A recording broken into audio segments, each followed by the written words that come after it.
Hola, ¿qué tal? Aquí de nuevo en el canal de Multijosué con un nuevo video. Y en esta ocasión, luego de una pequeña ausencia con las reseñas en general, vengo una vez más a hablar de anime y uno de los más conocidos, o eso se podría decir. Pues vamos a hablar de Yu-Gi-Oh, pero no el que la mayoría conoce, que es el de las cartas, el de duelo de monstruos, sino uno que salió a finales de los 90, que popularmente se le conoce como temporada cero. Y primero que nada quiero aclarar que esta reseña debí haberla hecho hace 2 semanas aproximadamente, que fue cuando terminé de verla, pero como hasta ahora me doy tiempo de siquiera hacer el guión, creo que aún no es tarde para poder hablar de las impresiones que me causó Yu-Gi-Oh temporada cero. En mi caso, la serie de Duelo de Monstruos alguna vez tuve contacto con ella, en esos tiempos donde en la tele abierta, más en concreto en canales como el canal 5 o 7 de México, pasaban algunas series de anime de la época, entre ellas estaba esta precisamente, que la verdad no recuerdo mucho qué pasaba. A lo sumo tenía unos compañeros en la escuela que tenían su colección de cartas y yo solo me quedaba viendo cómo jugaban. Pero de ahí en fuera nunca tuve interés por la serie en general, hasta que un amigo me contó de esta versión, diciendo que no solo estaba enfocada en las cartas, sino en juegos variados y hasta un tanto creativos, y que además servía para entender mejor algunas cosas de la serie de Duelo de Monstruos. En fin, esta adaptación se empezó a estrenar entre abril y octubre de 1998, nada más y nada menos que por Toei Animation.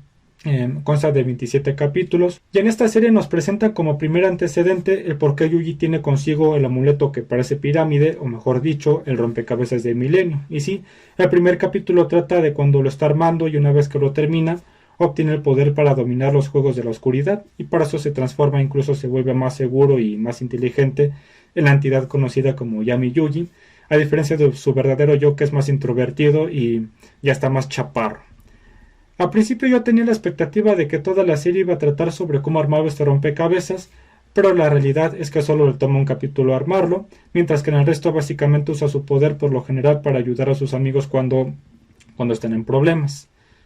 Tengo que confesar también que los primeros capítulos me estaban pareciendo un poco repetitivos, a grado de dudar si seguir viendo o no, pues al principio se podría decir que al menos la primera mitad constan de una fórmula en especie que va de esta forma. Yuji y sus amigos están ya sea en la escuela o en la calle pasando un buen rato, llega alguien a querer arruinarles el día a grado de que les hacen alguna maldad. En eso Yuji, como al principio no puede controlar por sí solo el poder del rompecabezas, le gana la ira a grado de terminar transformándose y desafiar a quien sea que les esté causando problemas, y los logra vencer gracias a su ingenio. Todo regresa a la normalidad y hacen como que no pasó nada.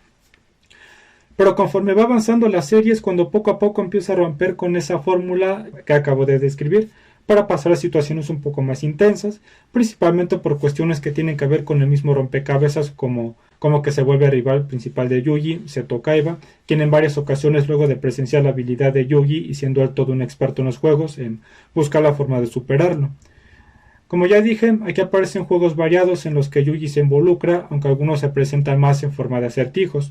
Pero en lo personal, los capítulos que en sí me gustaron un poco más fueron donde se presentan juegos de mesa estratégicos, además del de Duelo de Monstruos, que sí aparece aquí, pero de forma un tanto diferente a como la mayoría conoce.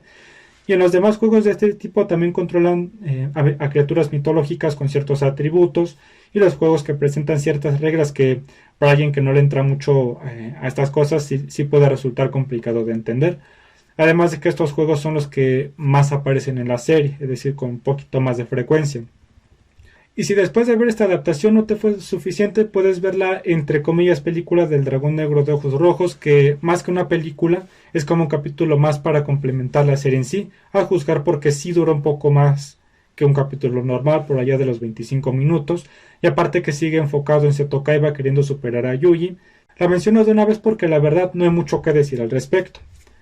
Para terminar, a Yu-Gi-Oh! Temporada cero le daría una vez cerrado. Tampoco me parece una obra maestra, pero sí algo para entrar en contexto con la serie de Duelo de Monstruos, lo cual lo cumple sin ningún problema. Y por mi parte puede que me anime a ver esta última, es decir, la de Duelo de Monstruos. Los demás, quisiera saber sus opiniones, si la han visto, qué les parece o si tienen planes de verla. Me gustaría saber sus opiniones al respecto. Y por mi parte, esto sería todo y nos vemos para otra ocasión.